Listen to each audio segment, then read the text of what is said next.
Hello everyone, welcome to my channel. I hope you would enjoy my story. My name is Ella. I was a student at the University of Calabar. I graduated with my best friend in the year 2020, and we both lived together until I got married in 2024. I was the happiest in my marriage, a woman in Christ.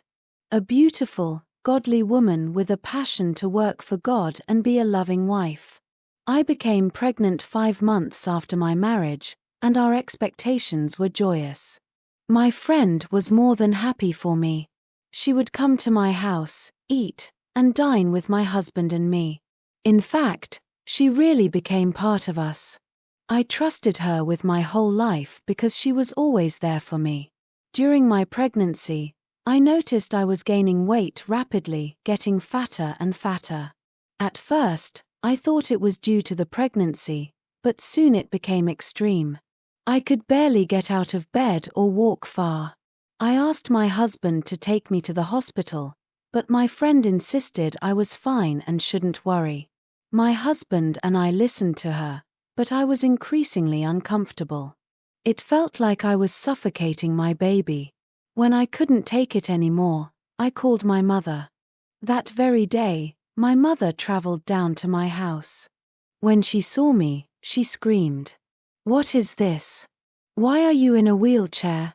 Her handbag dropped as she looked at my husband and my friend. "Why did you call your mother? Do you want to give her hypertension?" My friend whispered in my ear, but I only smiled faintly. My husband seemed annoyed, but I believed I did the right thing. My mother didn't care about the time. She ordered my husband to take me to the hospital immediately. "You call this pregnancy? How could a pregnant woman look like this? You were never this big before." "Mother, it's normal. Pregnancy changes people," my friend argued. "This is not normal. My daughter can't even lift her legs." "Huh." My mother's voice cracked with sadness. I felt guilty for worrying her. They carried me into the car. The back seat barely fit me. At the hospital, the nurses gasped at my condition. The doctor was just as shocked. "Mrs. John, what happened?" "How?" "Nothing happened, doctor. Just check her and stop staring," my friend snapped. After running tests, the doctor said my baby was fine, but something else was wrong. "There's nothing physically wrong, but let's wait for the blood results. If they're clear, you can go home." "When will the results be ready?" I asked. "Tomorrow morning. Come back then." We returned home, and I sat in my wheelchair while my mother, husband, and friend watched me. "This baby must be a strong one, changing you like this," my friend joked. "I just want to see the results tomorrow." "Because of this, my wife can't even go to church," my husband sighed. That night, I couldn't sleep. My mother stayed with me, praying fervently. The next morning, my friend woke up early, bringing me tea and massaging me. My mother was surprised by her care. Later, when we were alone, my mother asked, "How long has she been living here? Doesn't she have her own place?" "Mother, as long as she's good to me, it doesn't matter." "Ella, this isn't right. A friend shouldn't live with you like this." I got angry and told her not to interfere.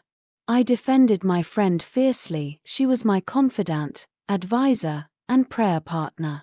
All these you mentioned doesn't justify who she is to you. A good friend today might be your enemy tomorrow. I know what I am saying, my dear. That is your belief, mother. You are not the only one who has told me about her, so it makes no sense to me if I listen to you. My friend isn't the type you all are procrastinating. She is someone that can render her eyes for my sake.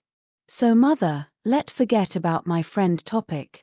Later, the hospital called about my results. Since my husband wasn't home, my friend offered to go and I accepted because I couldn't go. At the hospital, Abigail, Ella's friend, spoke with the doctor. "How did this happen? What caused it?" she asked, pretending to be confused. "We don't know yet. It's an unknown virus. She'll need more tests. Outside the hospital, Abigail laughed. Virus, my foot, she muttered, walking away. Back home, she handed me the results, crying. Ella, the doctor said it's a pathogen. A virus with no name or cure. It's affecting your baby too. I burst into tears. Virus? How can it be virus without a name?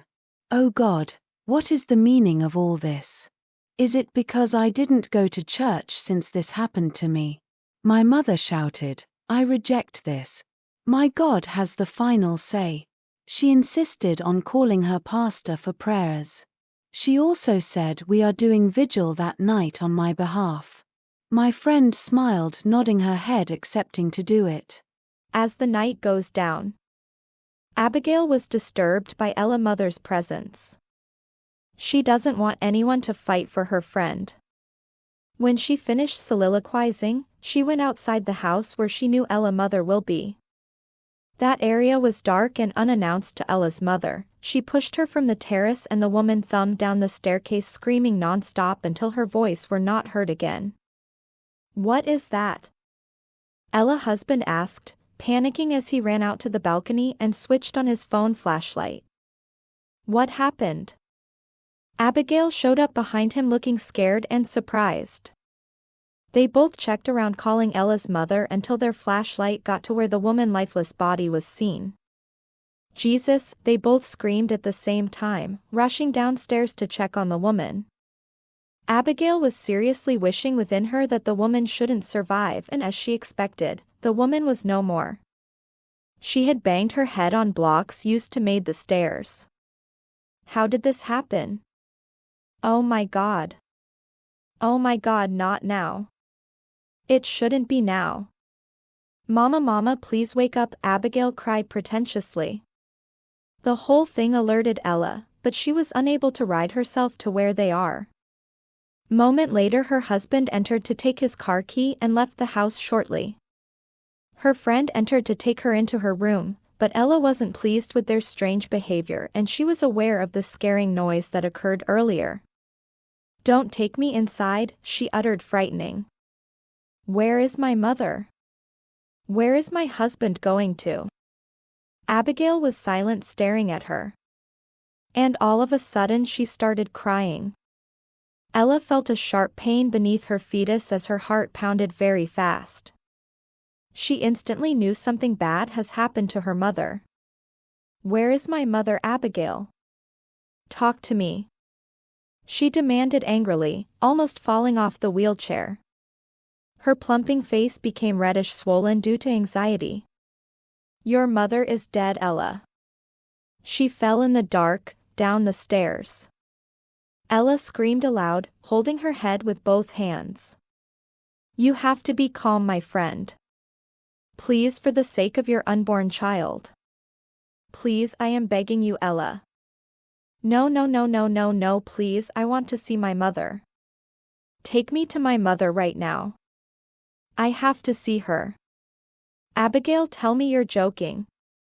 Just tell me is a lie. We still saw each other not quite long.